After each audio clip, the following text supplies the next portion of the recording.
Y bueno, bienvenidos a todos. Como en esta tertulia hay algunas personas nuevas, ¿por qué no hacemos una rápida presentación de todos para que sepamos como quiénes somos? Y me encantaría escucharos. Así que, ¿hay alguien que quiera presentarse en un minuto y medio? Yo misma puedo Gracias. romper el hielo. Perfecto.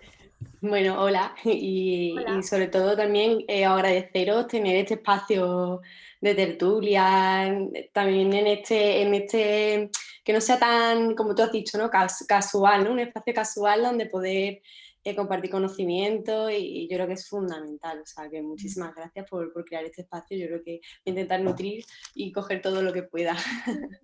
Bueno, yo soy arquitecta, de hecho soy compañera de Marisa, aquí en la Universidad de la Escuela de Arquitectura de Málaga, y terminé mi estudio hace 3 años ya, o una cosa así, o sea, no, soy realmente arquitecta súper joven y muy nueva, ¿no?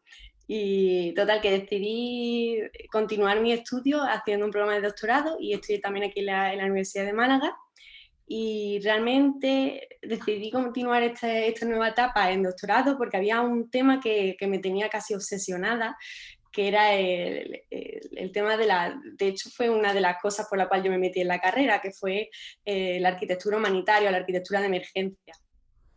Y total, que decidí pues continuar estos estudios centrándome en este tema, ¿no? También nada coincidió con la pandemia, con todo este tema de las Islas Canarias y yo dije, a ver, ¿qué labor tenemos nosotros, ¿no? Como arquitectos en esta situación y qué podemos hacer, ¿no? Y entonces pues decidí pues centrarme en eso, en estudiar pues la emergencia.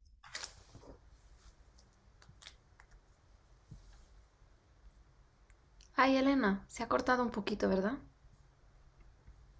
A ver si vuelve.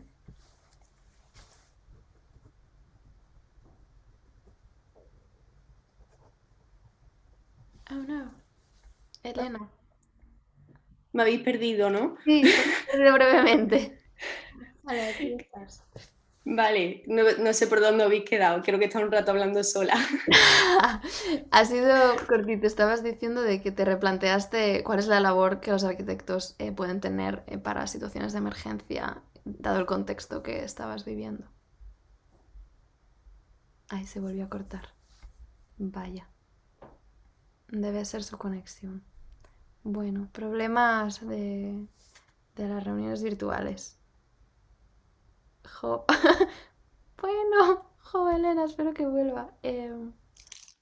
Ahí está. Hola, Elena. Te habíamos Hola, vuelto a perder.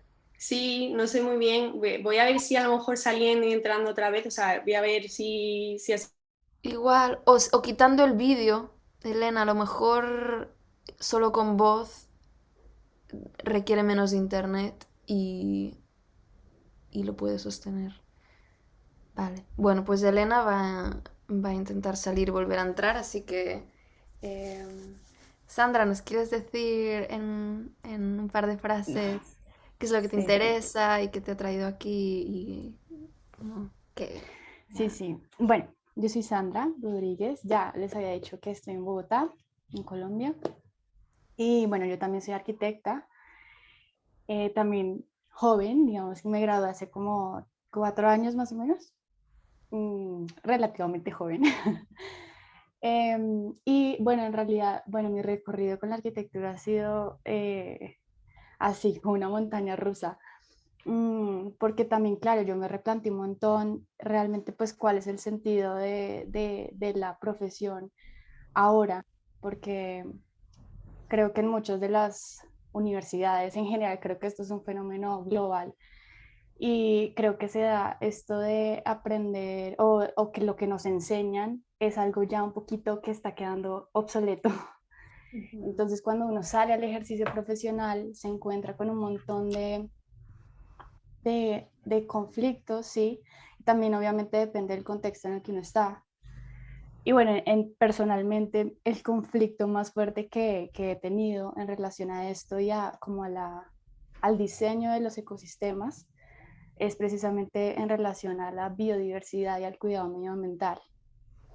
y también, bueno, me empecé a interesar un montón en todo el tema de la neuroarquitectura y la psicología, principalmente porque me empecé a preguntar realmente cuáles eran, o sea, cómo se conforman esos comportamientos en la especie en general y ya por, digamos, por generaciones, para que tengamos un abuso frente a la vida misma, incluso la propia, ¿no? Entonces, como que ha sido muy, muy fuerte esa parte en mi trayectoria, digamos.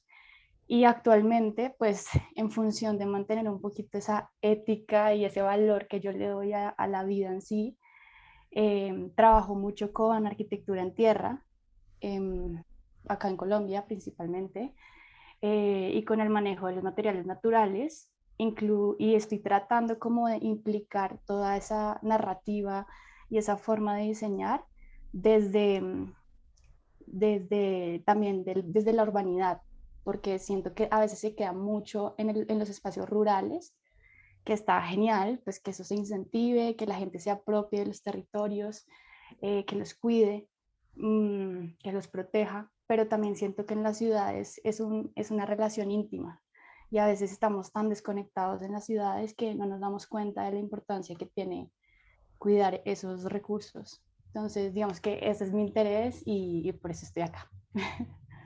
Qué bello, muchas gracias, Sandra. A Eh, ti. Como conozco un poco más a Marta, me sale el darle la palabra a ella porque creo que hay puntos de conexión entre vosotras dos. Así se puede presentar un poquito Marta. Sí. Hola.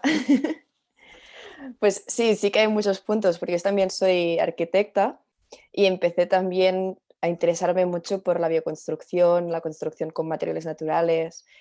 Y bueno, empecé como por aquí el camino, pero me fue llevando a el impacto que tienen estos materiales en las personas y en la salud, ¿no? Entonces ahora estoy totalmente enfocada en el tema de salud, cómo las personas se sienten en su entorno, cómo aprender a interactuar con el entorno. Entonces, me gusta como trabajar desde dos puntos distintos, ¿no? Desde la arquitectura, cómo la arquitectura influye en las personas y después cómo las personas aprenden a relacionarse con su entorno, ¿no? Y aprender a ser consciente de lo que sentimos y cómo mejorar estas sensaciones, cómo sentirse mejor. Y un poco voy por aquí. Sí. Gracias, Y- Marta. Tony o Mariona, ¿queréis saludar y presentaros un poquito? Sí, pues va, hablo yo.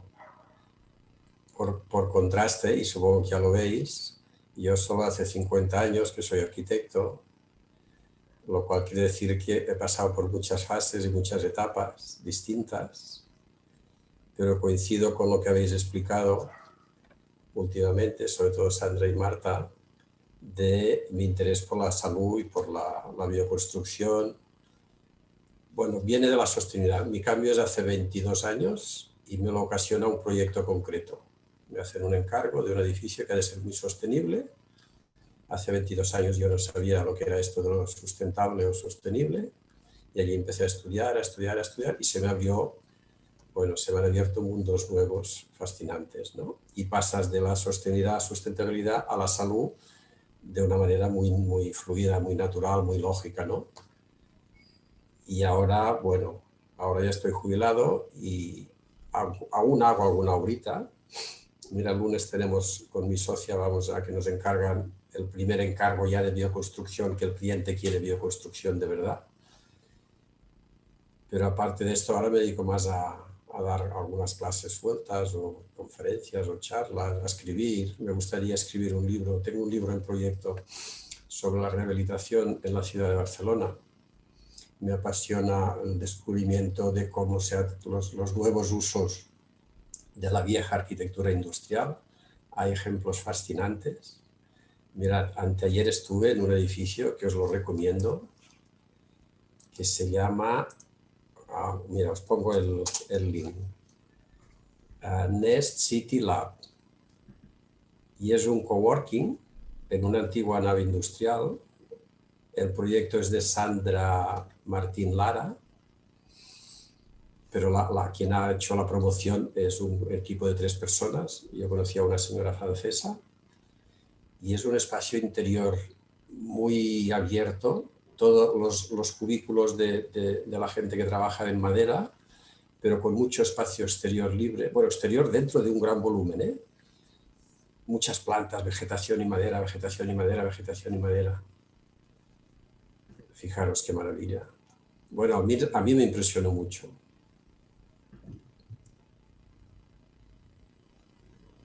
O hacen permacultura, es decir, arriba, no sé si alguna foto que se ve, tienen como un huerto hidropónico, aparte tienen huerto normal, le dan muchísima importancia a la comida juntos, es decir, el equipamiento proporciona a quien quiera, hay una cocina, pero mucha gente se hace la comida ellos mismos, ¿no?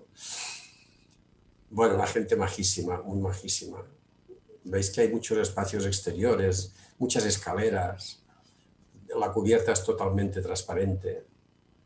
Bueno, es una gente de aquella que da gusto conocerlas. Yo he estado en este lugar y he Así, comido ahí también. ya no lo tenía que pensar. Conozco a la cocinera, al menos cuando ella trabajaba ahí, pero sí, sí, es un lugar muy especial. La fachada y un muro interior está revestido de corcho. Bueno, es que hay pocos edificios que me hayan impactado en 50 años, ¿eh? Otro un referente a este, es la Fundación Ford en Nueva York, que hay un patio interior también exuberante, todavía más exuberante y más fascinante. Es de Kevin Roach y no sé qué, Dinkeloo. Esto es de los años 70. Bueno, yo os estoy pegando el rollo típico de viejo profesor. Gracias, Johnny.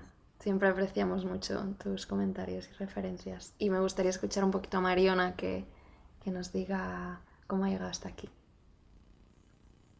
Hola, yo soy Mariona y bueno, vivo en Gerona y soy estudiante de segundo de bachillerato todavía. Y bueno, me puse en contacto con Ana Monviedro, que también forma parte de Arch Impact, para hacer mi trabajo trabajo de recerca, que llamamos aquí. Es como el proyecto de final de bachillerato, que lo hice sobre la neuroarquitectura en el instituto. Y bueno, rediseñé o remodelé una clase, hice los planos y también creé un robot para medir las condiciones medioambientales de la clase, para saber qué se debería de cambiar y, bueno, para evidenciar que evidentemente a las condiciones de la clase deberían mejorarse para así poder tener un mejor rendimiento de los alumnos. Y bueno, encontré el mundo de la neuroarquitectura que realmente no conocía y me encantó. Y bueno, aquí estoy aprendiendo más porque realmente lo encuentro muy interesante. Gracias, Mariona.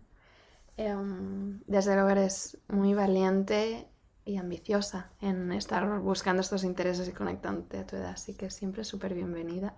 Y me encanta que podamos tener una representación de muchas edades y momentos vitales. Y ahí no me he presentado, bueno, brevemente, que también soy arquitecta. Acabé la carrera en el 2017, juraría. Y luego vine a Estados Unidos a Berkeley a hacer un máster en investigación transdisciplinar sobre cognición y arquitectura, básicamente, y acabé haciendo una tesis sobre el significado corporealizado de hogar para supervivientes de los desastres naturales. Y lo que me apasiona es ahora mismo el concepto de corporealización del espacio, de cómo es a través del cuerpo que damos significado al entorno y que entendemos el entorno y que percibimos todo, por lo tanto, que nuestras necesidades psicológicas o mentales o cómo el espacio nos influye emocionalmente o mentalmente no está separado de cómo el espacio nos influye físicamente, porque mente y cuerpo están íntimamente conectados. Entonces, comprender esto me encanta. Y lo que veía en común en lo que comentabais todas y todos es que tenemos como esta preocupación en común sobre la protección de la vida, ¿no? O sea, al final es cómo la arquitectura se relaciona con la vida. Desde momentos de emergencia, de cómo la arquitectura puede sostener mejor la vida y la restauración del bienestar, como en todos los otros niveles, ¿no? También desde el thriving, cómo puede la arquitectura añadir todavía más a ese bienestar y a esa vida. Tanto la conexión con la natural, de otros seres vivos que conocemos, como la del ser humano, ¿no? Y creo que qué aspiración más bonita para tener en común la relación de la arquitectura con la vida, ¿no? No sé si os sugiere algo esto. ¿Queréis hacer algún inciso?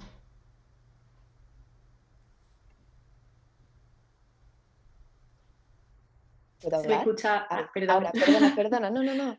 No, es que digo, me he tenido que salir y vaya, se me ha cortado, no sé si es súper interesante, me ha fascinado todo lo que habéis contado y espero que no se me vaya a cortar más, digo, porque me he quedado, ¿no?, con Sí, con las ganas de escucharlo entero. Que, bueno, realmente sí, o sea, creo que además hay un poco de todo lo que estabas comentando en este proyecto, ¿no?, que tengo, bueno, que está en mente, ¿no? O sea, yo me centraba o me he entrado en este mundo de la neuroarquitectura y de cómo el espacio nos afecta a nosotros, porque me empecé a preguntar, bueno, empecé a leer y realmente hay un problema brutal entre estas personas que son tan vulnerables, que son los inmigrantes, y hablaban en todos los informes sobre las vulnerabilidades que se cometían, sobre cómo existían muchísimos casos de depresión, de ansiedad, incluso se habían reportado casos de suicidio en muchos de los centros de inmigrantes, y total, que empecé a preguntarme cómo podemos nosotros, o sea, existe una relación entre ese espacio donde se encuentran, además de, ¿no?, con todo lo que han vivido, con las respuestas que estamos teniendo en ese caso de emergencia, o sea, cómo afecta en su comportamiento, en su bienestar, en la salud mental, ¿no?, tan importante. Entonces ahí me metí yo, dije, pues esto tiene que existir alguna forma de que explique esto, ¿no? Y aquí descubrí el mundo de la neuroarquitectura y estoy intentando un poco darle forma con un tema tan complejo como es la inmigración y como tiene tanta disciplina y tantas respuestas, ¿no? Pero bueno, he intentado, quiero escucharos un poco cómo es vuestra aventura y cómo es vuestro punto de vista, porque bueno, soy completamente nueva en esto, pero me encanta, me ha encantado todo el tema de la bioconstrucción. Además considero que es el futuro, o sea, no va a existir otra forma de ver la arquitectura, puede existir porque siempre va a existir nuevas formas, ¿no? Pero sí que es cierto que es fascinante. Nada. Qué bello, Elena. Y te quería preguntar, en el punto en el que estás de tu investigación, ¿has llegado como a tener alguna sugerencia de construcción de estos espacios de emergencia? Pues sugerencia como un proyecto, no. Lo que estoy ahora mismo dándome cuenta es de lo que no se debe de hacer. Estudiando de hecho estoy haciendo un análisis muy exhaustivo de lo que ha sucedido en las Islas Canarias, que sí, vaya, sí, yo creo que es muy sonado porque ha salido en todas las noticias, ¿no? Y ha sido, para empezar, una falta de descontrol total, ¿no?, por parte de la administración pública o sea, no existe un plan y entonces no se ha incorporado tampoco la figura del arquitecto en este plan y que al final somos nosotros los que tenemos el control sobre los espacios, la relación que existe con el territorio, el planteamiento urbanístico, un tema tan complejo que no tener a un profesional que sea o una profesional que encara y que ha estudiado esto, me parece pues quizá una intromisión dentro de nuestra profesión, ¿no? Y no, porque no se tiene claro, ¿no? Pues me ponía el otro día hablando con Elena Arce, que si no la conocéis es la que se encarga del área de migraciones dentro del Defensor del Pueblo. Ellos hacen muchas visitas, temas de control de los centros de inmigración, y hablando con ella me decía, es que cuando hay un incendio, tú sabes a quién llamar, llamas a los bomberos, ¿no? Pero cuando hay una emergencia migratoria no se tiene claro a quién llamar, a quién llaman, ¿no? Y Total, que ese es el punto, ¿no? Y lo que hay que hacer es, pues yo creo que ponerse a trabajar y mirar y tener en cuenta un montón de aspectos que no se están teniendo en cuenta. Para empezar, la calidad espacial, no solamente a nivel estético, sino a calidad espacial a nivel de cómo nos afecta estos espacios. No puede ser poner una tienda de campaña y ya está, ¿no? ¿Qué relación existe con ese entorno, con esas características? Hay que adaptarse, ¿no?, a los espacios que se ofrecen. Qué interesante, Elena, porque mi proyecto de investigación iba por una línea similar y con personas que habían pasado un incendio natural, y en concreto trabajé con personas que sobrevivieron a un incendio muy, muy grande que hubo aquí en California, que seguro que os llegó también en las noticias porque la mancha de humo recorrió medio mundo y de hecho creo que llegó hasta España en 2018 y también había esa preocupación, ¿no? Como arquitectos de repente ver, uy, pero ¿dónde están yendo a vivir las personas? Este lugar no parece adecuado para apoyar a la vida, ¿no? Y al final mi conclusión o el punto desde que lo enfocaba es desde cómo podemos reconstruir el hogar, ¿no? Porque es fundamental que las personas se sientan como en casa para ese bienestar y esa regulación psicológica. ¿Cómo podemos hacer que las personas se sientan como en casa, ¿no? Porque evidentemente estar en una tienda de campaña o estar en una cama de un albergue o estar en un trailer o en otros lugares no lo es. Y, y ha sido interesante como pensar en esto, cómo sentirte como en casa es algo que apoya fundamentalmente a la vida, porque apoya al bienestar psicológico, que luego apoya al sistema nervioso, que luego apoya a la regulación, al sistema inmunitario y al bienestar, ¿no? Así que yo lo enfoqué un poco por ahí, el tema del hogar. Y cómo poder averiguar de una persona qué es hogar para ellos, ¿no? No sé si... Sí, totalmente. Quizá lo difícil es el crear esa sensación cuando tu meta es, a lo mejor es mucho para estos inmigrantes, España es un lugar de paso, ¿no? Lo dicen mucho. Entonces, ¿cómo crear estos alojamientos de emergencia como un hogar temporal? Pero bueno, un hogar, ¿no? Al fin y al cabo. Que la palabra temporal o que la palabra emergencia no reste calidad espacial y no reste, por lo menos no perjudique a la salud mental de estas personas y que sean soluciones dignas, que no se están ofreciendo. Y yo Súper creo que interesante. con esa palabra le das en el clavo, dignas, ¿no? Porque yo creo que el espacio construye significado y que estar en un sitio construido con dignidad versus estar en un sitio temporalmente con fallas espaciales y constructivas a nivel de que pues, no te puede aislar del ambiente de la misma manera o no te puede dar calidad de espacio y de vida, tiene significado. Es como... te dice algo sobre ti. Y yo siempre pongo este ejemplo de Harry Potter, cuando vive debajo de la escalera, pues ¿qué significado le da a Harry Potter? Cada día, cuando vuelve de la escuela cansado, después de un mal día, tener que entrar en una habitación que está debajo de la escalera, o sea, es muy diferente entrar en un cuarto que entrar en el cuarto de debajo de la escalera, ¿no? A nivel de significado, eso es como que lo puedes internalizar como, ah, sí, es que a mí me toca esto, es que yo valgo menos, es que esto es lo que toca para mí. Y ese significado para mí es fundamental porque influye en nuestro desarrollo. Es lo que pienso. Me encantaría escuchar lo que pensáis. Yo quiero decir Sandra, algo. Marta, Mariona, Tony. Ya. Pues ahorita que estás diciendo esto de los significados, me parece, o sea, súper importante, porque creo que, bueno, ahorita al principio cuando tú hablabas también de la forma en cómo el lenguaje, ¿no? El lenguaje, los significados, todo esto intersecta un montón de cosas como en la conciencia del colectivo, que influye mucho en la forma en cómo construimos nuestro hábitat, seamos o no arquitectos. Entonces también muy importante trabajar acá, es cuando yo enlazo de una como el trabajo como interdisciplinar, o sea, se me ocurre directamente trabajar con psicólogos, porque es demasiado importante trabajar como en la mentalidad de lo que yo considero valioso y lo que yo considero un hogar, y de cómo me imagino yo que es mi hogar. así sea un inmigrante, que me parece crucial lo que o sea, el tema que están hablando, porque creo que ocurre en todos los países del mundo.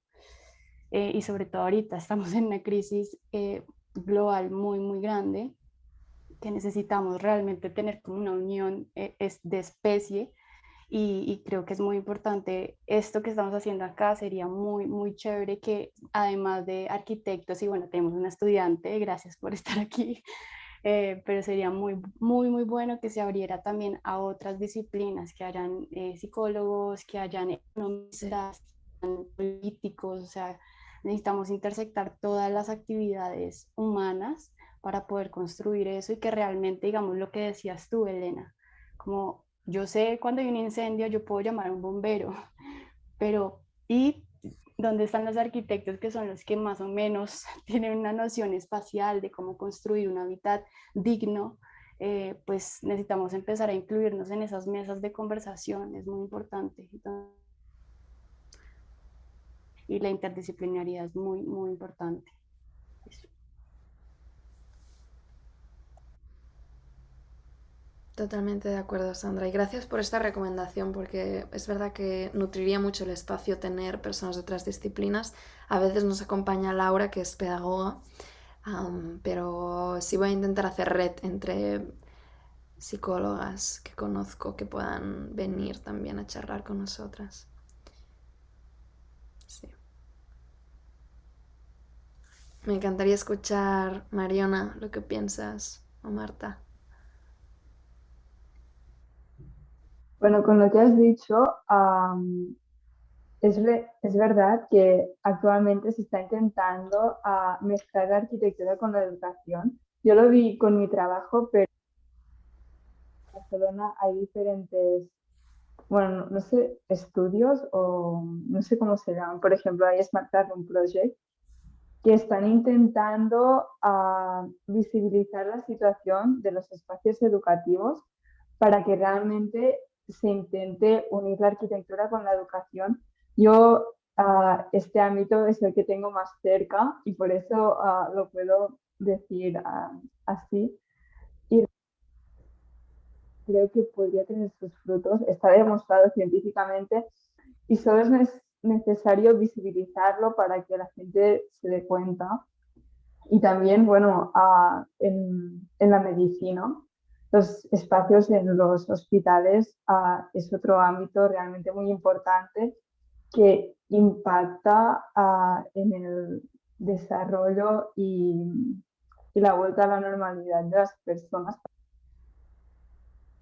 Y bueno, creo que aplicar la arquitectura en estos ámbitos, que son los que he tenido más experiencia, que digamos, creo que es muy enriquecedor y no sé, que se debería implementar más.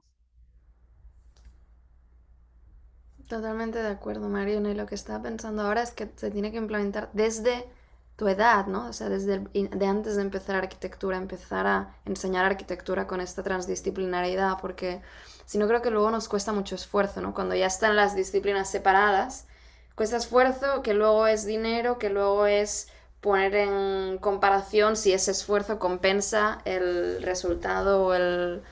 Bueno, entonces muchas veces en lo profesional no se acaba haciendo esta transdisciplinaridad, y que pienso que sí está más en la carrera de arquitectura, bueno, en las carreras sí hay más transdisciplinaridad en los estudios, ya tenemos mucho avanzado. Sí.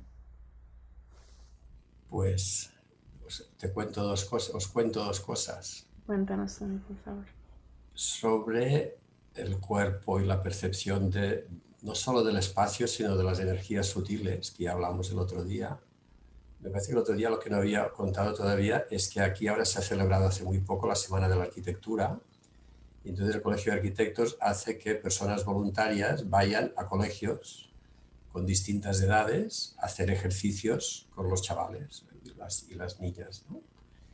Y un grupo de 3 o 4 personas fuimos a una escuela aquí en Barcelona, y un día vinieron ellos al Espai Chema, que es un espacio en el que hace ya 10 años hicimos un edificio de tierra, de paja y de madera en el centro de Barcelona, delante del Museo de Arte Contemporáneo.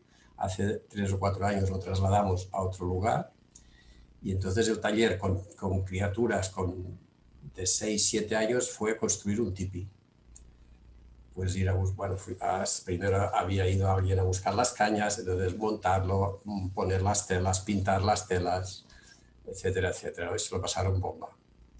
He de decir, en honor a la verdad, que no nos salió muy bien, ¿eh? Se salió un poco chapucilla, pero bueno. Y luego, al cabo de unos días, otro taller, este se hizo en la escuela porque amenazaba lluvia, y este fue interesantísimo sobre esto de la percepción corporal. Éramos 3 personas, yo di una charla más teórica, luego se hizo un taller con varillas y péndulos para percibir las energías del patio. Los chavales estaban entusiasmados, pero entusiasmados al ver cómo sentían cosas, ¿no?, en el cuerpo o a través de las varillas o con el amplificador de las varillas. Y luego el tercer taller era, con los ojos tapados, tocar productos de construcción diversos, ¿no? Y es muy interesante porque en esta escuela es muy inclusiva en cuanto, por ejemplo, había una niña casi ciega y algunas otras sordas, ¿no? Y entonces mi charla, precisamente uno de los temas que saco mucho es esta percepción del espacio con los sentidos, con los 5 sentidos, relacionarlos con los 5 elementos. En la cultura nuestra en general son 4, tierra, agua, fuego y aire, pero en las culturas indias hay un 5º elemento que es el éter. Entonces hay un personaje de hace 2300 años solo, uno de los fundadores del yoga, se dice, que tiene un gráfico muy bonito que relaciona los elementos con los sentidos. Es discutible, hay cosas discutibles, pero el olfato y el gusto perciben menos elementos, perciben 1 o 2 elementos, ¿no? La vista percibe solo 3, y el tacto y el oído el tacto percibe 4 y el oído los 5. Y entiende por oído la percepción del éter de las cosas sutiles, las que estábamos hablando, ¿no?, las que notas en un espacio y que va más allá de la vista. Entonces, bueno, la niña ciega haciendo el taller de tacto, os podéis imaginar que era fascinante, y las otras personas y los otros críos, estos eran de 10, 11, 12 años, eran ya un poco más mayores, con una capacidad de racionalizar muy potente, extraordinaria. Y luego la otra cosa que os quería contar, que no sé si os la conté el otro día tampoco, y ahora hago un poco de publicidad.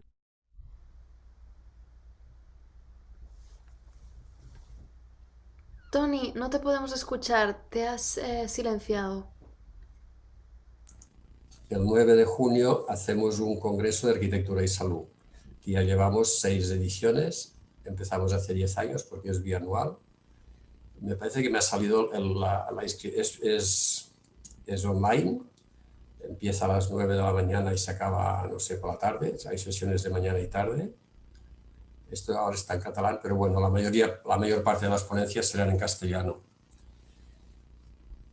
Y entonces vendrá una señora muy interesante para lo que estamos hablando, a otro nivel, Berta Brusilowski, es por la mañana de 10 a 10:30, espacios vivenciales y terapéuticos para adultos mayores. Esta señora que trabaja y vive en Madrid ha estudiado mucho la percepción del espacio de las personas con un cierto nivel de demencia o llegando incluso al Alzheimer.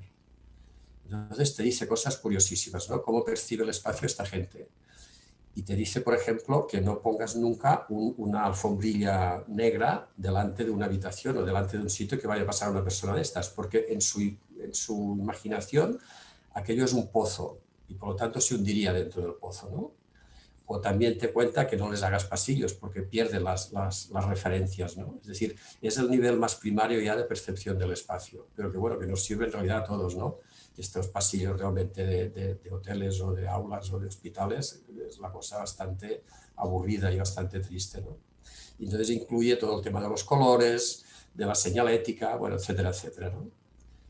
En fin, yo creo que y luego hay bastante cosa de bioconstrucción también. Este centro para gente mayor está hecho con paja de arroz y bueno, hay otras cosas interesantes. Y luego hablamos mucho de la calidad del aire interior, es decir, porque esta percepción del espacio sutil, yo incluiría las enfermedades que se pueden coger, pero a largo plazo.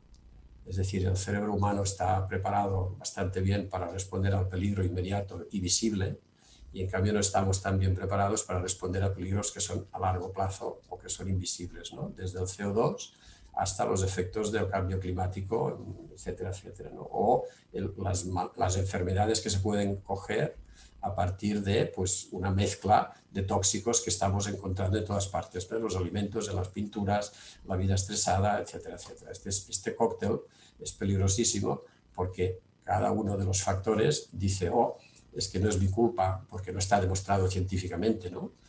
Pero ahora los científicos saben que hay el efecto cóctel y que además hasta ahora se decía que el efecto perjudicial dependía de la dosis. Una dosis grande te crea una enfermedad grande, una dosis pequeña pues te crea una pequeña molestia. Pero es que ahora ya sabemos que una dosis pequeña prolongada durante mucho tiempo te puede ocasionar una gran enfermedad. Y aquí entraríamos en el tema de los campos electromagnéticos, por ejemplo, en fin, campos de que hay mucha discusión. Yo aquí tengo una pregunta para Marta, porque sé que la otra vez estábamos comentando temáticas similares y gracias, Tony, por volver a hablarnos del Congreso. Yo lo tengo en mi calendario, aunque desafortunadamente no voy a poder asistir porque estoy viajando estos días y además las horas para mí son completamente cambiadas, pero que... Estará grabado y estará colgado en la web de AUS.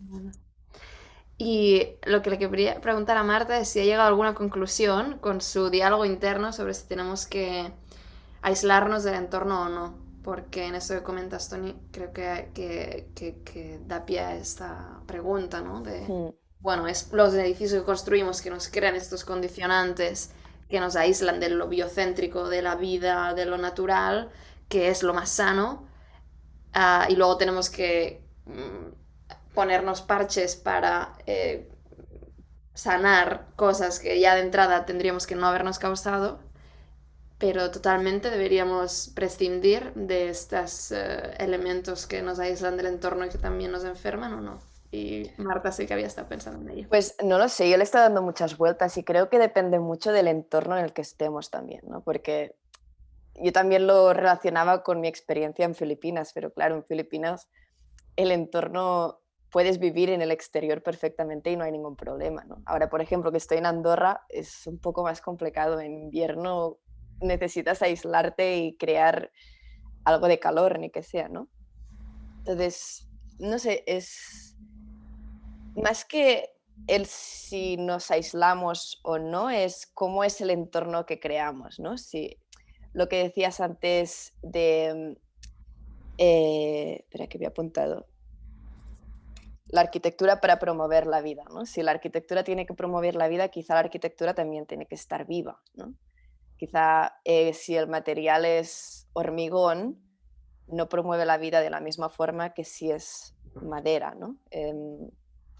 No sé, no nos relacionamos igual.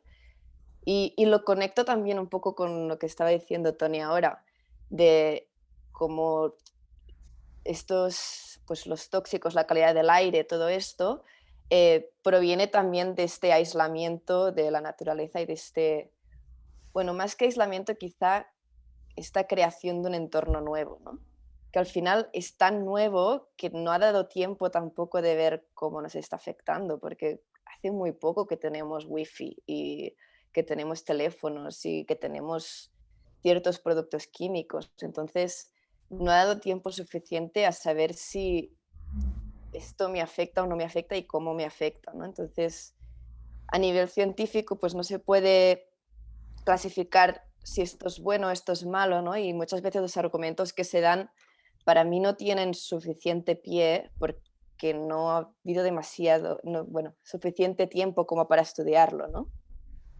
Entonces, yo creo que todo esto al final para mí la conclusión es conciencia, ¿no? El ser consciente de cómo interactúo con esto que me rodea, ¿no? Si estoy aislado del entorno, qué me provoca este espacio y cómo me relaciono con este espacio, cómo hago que este espacio se relacione conmigo mejor, ¿no? O sea, ya no es tanto si, no sé, creo que estoy hablando mucho de un tema a otro, ¿eh?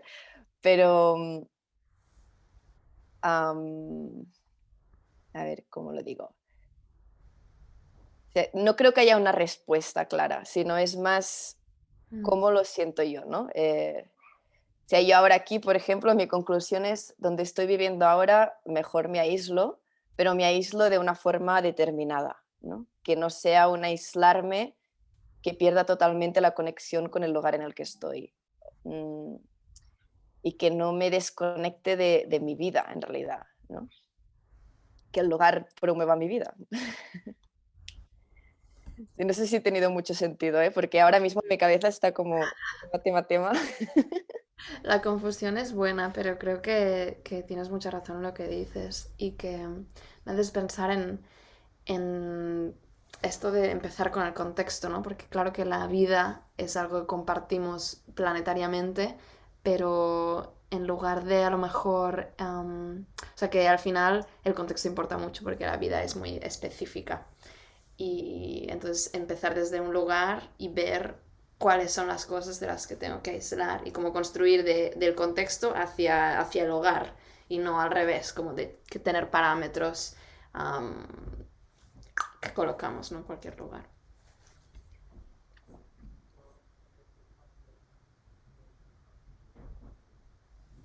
Yo quería matizar una cosa que has dicho, Marta, Uh-huh. del conocimiento científico,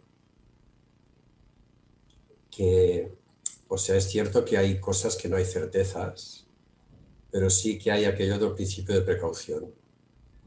Es decir, delante de, sobre todo este mundo de las tecnologías nuevas, hay un informe que se llama Bioinitiative, que lo hicieron en el Instituto Karolinska de Estocolmo, y que al final dice esto, es cierto, hay cosas que todavía no sabemos, pero por lo que sabemos de lo que sabemos, aconseja el principio de precaución. Por lo tanto, sométete, como se dice, aquel acrónimo en inglés, al radar o algo así, ¿no? Tan bajo como sea posible la influencia que tiene todo esto, ¿no? Y hace poco leí otro libro muy interesante desde este punto de vista que se llama Mercaderes de la Duda, que explica cómo un pequeño grupo de científicos norteamericanos, de Estados Unidos, durante los últimos 50 años han creado un negacionismo muy importante en varios temas, desde que el tabaco perjudica la salud, desde el cambio climático y el CO2, el agujero en la capa de ozono, etcétera, etcétera. Y lo interesante de este libro era que, aparte de los sobornos de algunas multinacionales del tabaco o de lo que sea, porque les interesa que salgan estudios que digan que no es malo, aparte de esto, lo interesante era la psicología de estas personas. Era analizar cómo la envidia, los celos, una ideología súper conservadora y una utilización de los medios de comunicación muy interesante. Aquí hay como una especie de dilema también o de contradicción. Cuando hay un debate entre estos, es decir, esto es malo y otros dicen esto es bueno, no perjudica la salud, resulta que pues con el cambio climático ahora ya deben ser, no sé, miles y miles de científicos que dicen que sí, que el cambio climático está ocasionado por las emisiones de CO2 y otros gases, pero bueno, el CO2 es el más simbólico, y hay algunos que dicen que no, ahora ya deben quedar muy pocos, pero hace 10 años, si os recordáis, habían bastantes. Bueno, bastantes, no, había estos 6 o 7 que como que tenían mucho prestigio, utilizaron un argumento que es muy defendible, que es muy bueno, es decir, fueron a los medios de comunicación, a la televisión y a la prensa y dijeron, oye, nos tenéis que dar las mismas oportunidades a los que decimos que es bueno que a los que dicen que es malo. Entonces, claro, dice, si estos son 6 personas y los otros son 3.000, ¿realmente se les ha de dar las mismas oportunidades? Cuando hay un consenso muy grande, y estos lo que hacen no es demostrar que no, sino sembrar la duda. Y sembrando la duda ya se desmonta todas las campañas de protección posibles, ¿no? Entonces te planteas ya para seguir la argumentación hasta el fondo y dices, ostras, pues con este argumento que estoy defensando yo ahora, que no se les tendría que dar igualdad de oportunidades, en la época de Galileo yo me hubiese puesto a favor de la Iglesia, seguramente, ¿no? Porque también eran muy pocos los que iban en contra. Bueno, no sé, es un tema de reflexión interesante, ¿no? A mí lo que me haces pensar, Tony, es que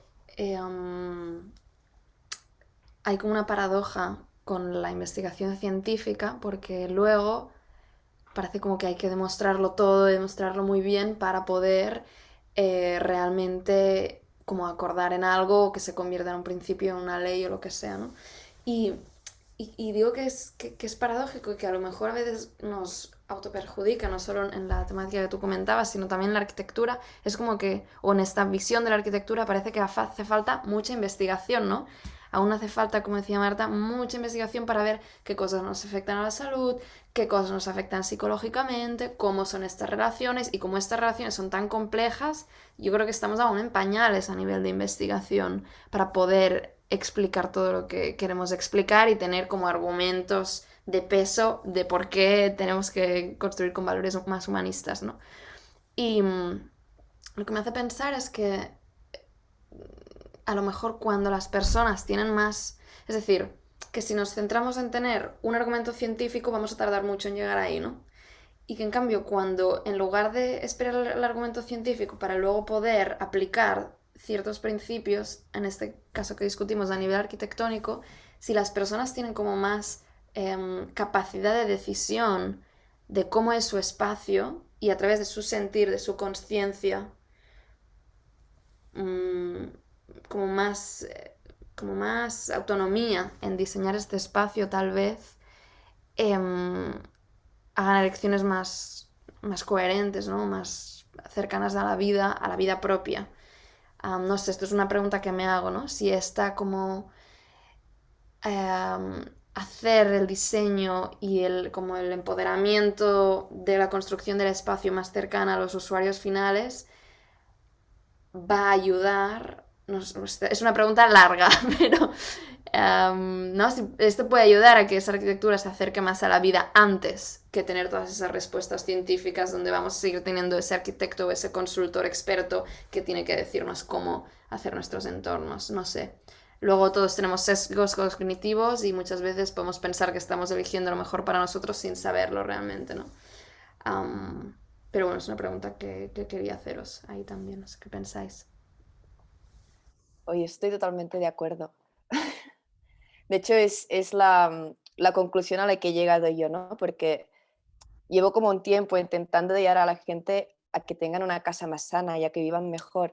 Y, por ejemplo, si les explico, a ver, dormir con el wifi no te va a ayudar, te va a causar insomnio, no vas a estar bien, la gente normalmente lo pone en duda porque es como, si me están poniendo wifi en todos sitios, si nadie me dice que el wifi es malo, el wifi no es malo, ¿no? Entonces, em, hay como esta pelea aún todavía, ¿no? Entre lo que los que estamos con biohabitabilidad creemos y lo que el gobierno y todos los demás y los médicos convencionales creen. Entonces, creo que es súper importante que las personas aprendan a ser conscientes, ¿no? Y aprendan, pues, que no necesariamente es terrible y te vas a morir por tener un wifi, ¿no? Pero que igual tienes que aprender a utilizarlo de otra forma, ¿no? Y aprender a escucharte y decir, uy, hoy no he dormido bien, ¿por qué será? ¿Qué hay a mi alrededor, no?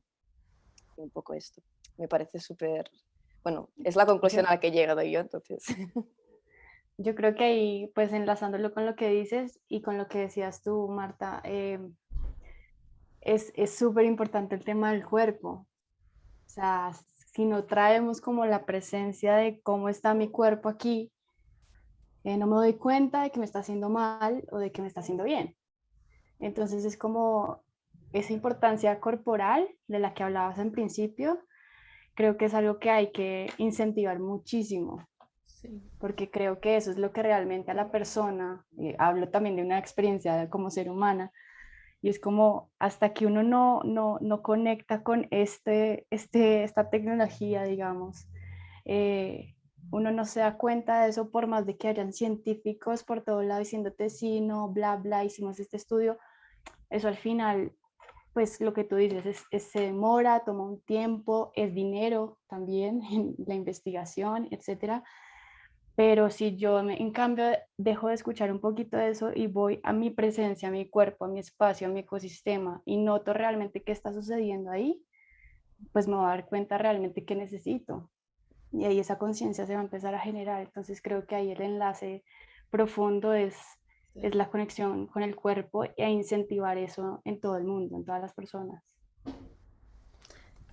100% de acuerdo, Sandra. Y esta pregunta me la he hecho tantas veces y a veces mi respuesta es, pues me voy a hacer profesora de baile y de conciencia corporal y tengo que empezar por ahí, como que esto puede ser más importante que construir el espacio final, que a veces da esa impotencia de puedo construir el espacio sensorial, pero si las personas no están sintiendo su cuerpo, ¿de qué va a servir, no? Y ahí coincido 100% contigo, pero estoy empezando a ver que creo que sí, como arquitectos, podemos um, llegar a estas discusiones sobre la conciencia corporal, a promover la conciencia corporal desde la educación, desde otros ámbitos y también desde la construcción, pero sí, 100%, ahí está, en el cuerpo, para mí.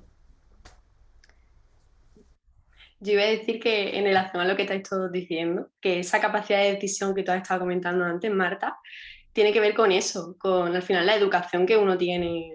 No estoy solamente hablando de los arquitectos y de las arquitectas y de los profesionales, sino de la sociedad en general. O sea, hace falta el que nos conozcamos, el que sepamos como las emociones, nuestro cuerpo. Yo creo que todo ese conocimiento que estamos empezando, ¿no? Un poco como sociedad ya tenemos un poco más de conocimiento, pero sí que es cierto que todavía falta camino por recorrer y tiene mucha relación el cómo nos afecta eso al final incluso la propia decoración, ¿no? de cuando estamos decorando el cuarto, cuando compramos un objeto concreto, tiene que ver el cómo nos afecta y el autoconocimiento, el saber cómo nos afectan eso a nuestras emociones.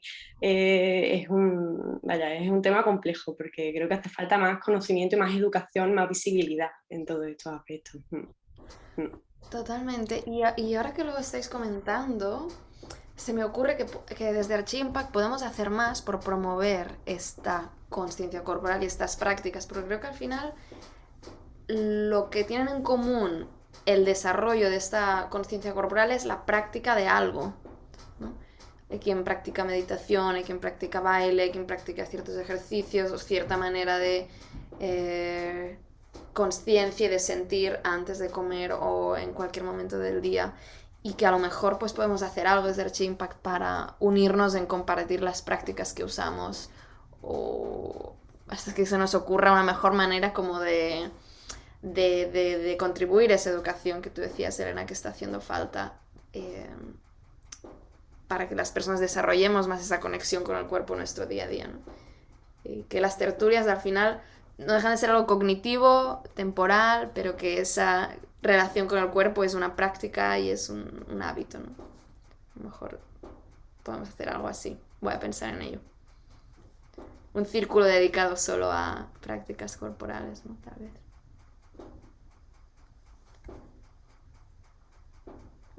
Y ahora tengo Hay curiosidad por esto, por escucharte, Tony, a ver. una variante de esto, Prácticas corporales.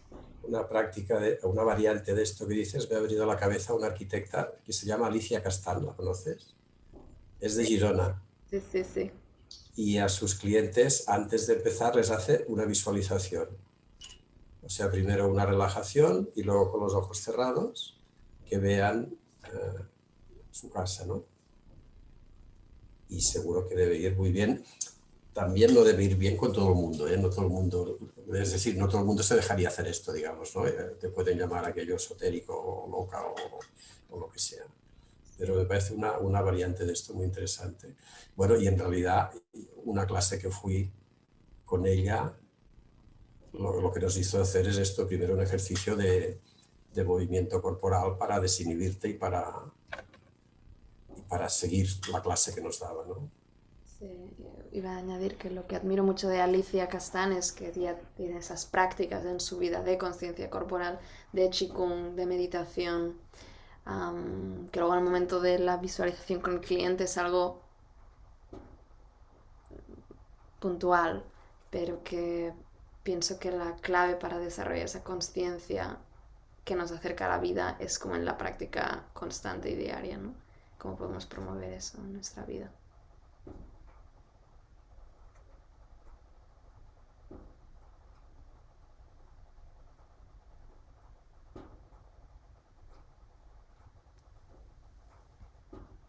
Mariona, ¿qué estás pensando?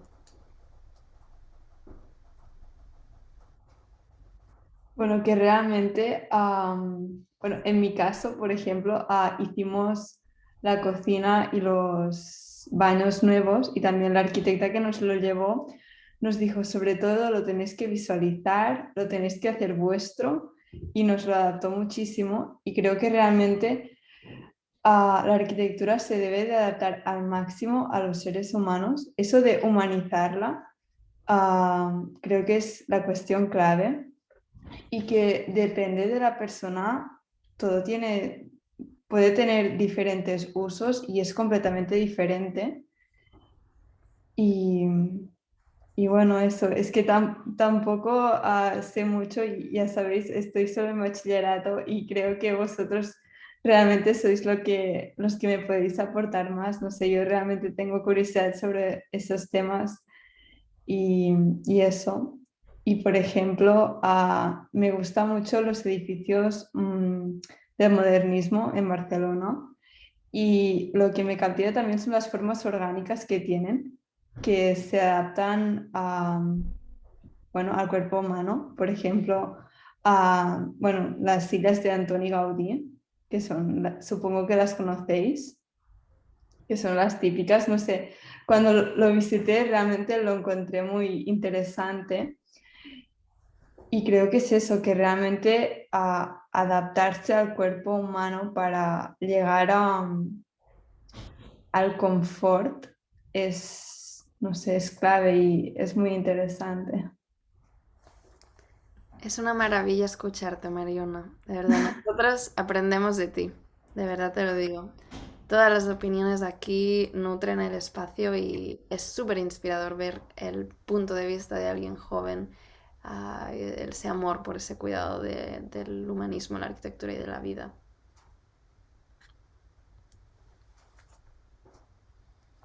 Ya llevamos como una hora charlando y normalmente me gusta cerrar las tertulias alrededor de una hora para que se quede un montón de jugo en nuestro cerebro para seguir pensando. Entonces, invitaría a algún comentario final de esta tertulia.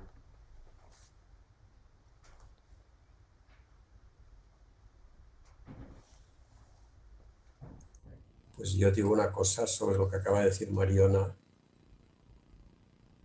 Es que acabo de leer un libro que se llama El misterio de Gaudí. Y la hipótesis de este autor es un libro muy viejo, que lo encontré bueno, en una casa de un pariente que no lo quería. Y esto pasa igual que con Cerdà, por ejemplo, en l'Eixample. Hay muchos conocimientos que hoy consideramos o raros o pasados de moda o esotéricos, no sé qué, y toda esta gente los tenía.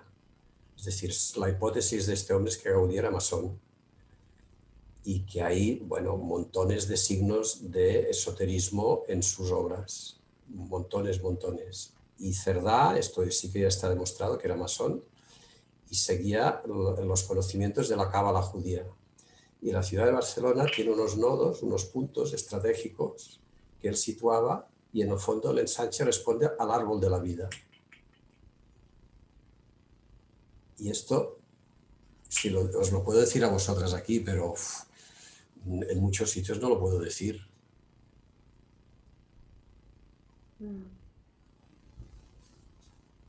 Ahí recuperando conocimientos ancestrales, ¿no? Sobre esta conexión con la vida. Es que bueno, es como es la temática del ser vivo y del ser humano, ha existido desde siempre, ¿no? Y sí, reconectarnos con maneras de mirar la arquitectura, de construirla con materiales naturales como se ha hecho en tantos milenios, de aplicar leyes más esotéricas o más o menos o más del presente y del cuerpo que se ha usado durante muchísimo tiempo es primordial, yo creo, y que nos estemos educando más en todo esto, así que veo esto en común en lo que hemos ido hablando. Si queréis hacer algún comentario final, ideas para pensar durante estas 3 semanas.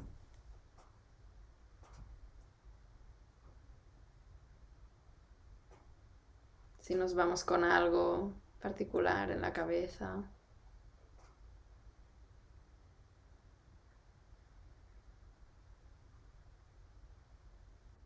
Pues mira, yo me he quedado y de hecho estoy todo el rato ahí pensando con el tema de los 5 sentidos, ¿no? Que ha estado comentando Tony, y que he visto algo de relación también con lo que luego ha dicho Marta, en relación a la importancia que tiene la materialidad en nuestro hogar, en la madera, el que esté vivo, ¿no? Y el cómo muchas veces vamos a tocar las paredes, ¿no?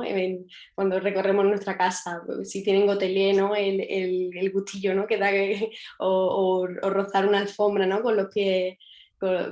Hay cierta sensibilidad dentro de nuestros hogares, ¿no? Entonces estoy ahí con esa idea resonando, que creo que es interesante. En vez de guiarnos por nuestro sentido de la vista, en nuestro caso, ¿no? Recorrer los espacios con los ojos cerrados y simplemente tocar y ver o construir ese hogar de manera diferente. Puede ser una primera práctica, ¿no? De lo que estuvimos comentando, pues puede ser una práctica interesante. Totalmente de acuerdo, Elena. Y de hecho, yo esta semana he tenido como una mega revelación con esto de los sentidos, porque tiene una semana muy estresante. Pero era, yo qué sé, si me tomaba una pausa para comer un postre rico, un helado así con caramelo, como que todo el estrés se iba, ¿no? Como que me regulaba físicamente. ¡Oh, qué rico era eso! O el otro día estaba caminando, estaba llegando a mi casa y hacía sol y en la puerta de entrada alguien había regado las plantas y olía, ¿sabes cuando huele a tierra y a agua? Olía como a pueblo, para mí, como huele cuando voy al pueblo de mi padre que han regado justo. Y yo iba toda estresada y fue oler eso y yo, ¡guau! Como que me cambió el humor, ¿no? Y que creo que ahí está, es que es en los sentidos que nos permiten regularnos, o sea, ¿no? O sea, como seres vivos somos este organismo que vamos por ahí, que nos cargamos de tensión y que tenemos que regular, ¿no? Y estamos constantemente en esa ola entre cargarse y soltar. Y que es a través de los sentidos que nos permiten regularnos. Cuando nos conectan con significados que nos gustan, cuando nos conectan con el placer, cuando nos conectan con cosas. Entonces, sí, sentidos a tope. Sí. Y entendiendo el movimiento como un sentido también, ¿no? Que yo a veces para desestresar bailo, ¿no? Como me muevo y porque mi cuerpo está siendo sentido, ¿no? Así que 100% de acuerdo. Pues si os parece lo dejamos aquí. Muchas gracias por venir. Es un placer charlar con vosotras y con vosotros.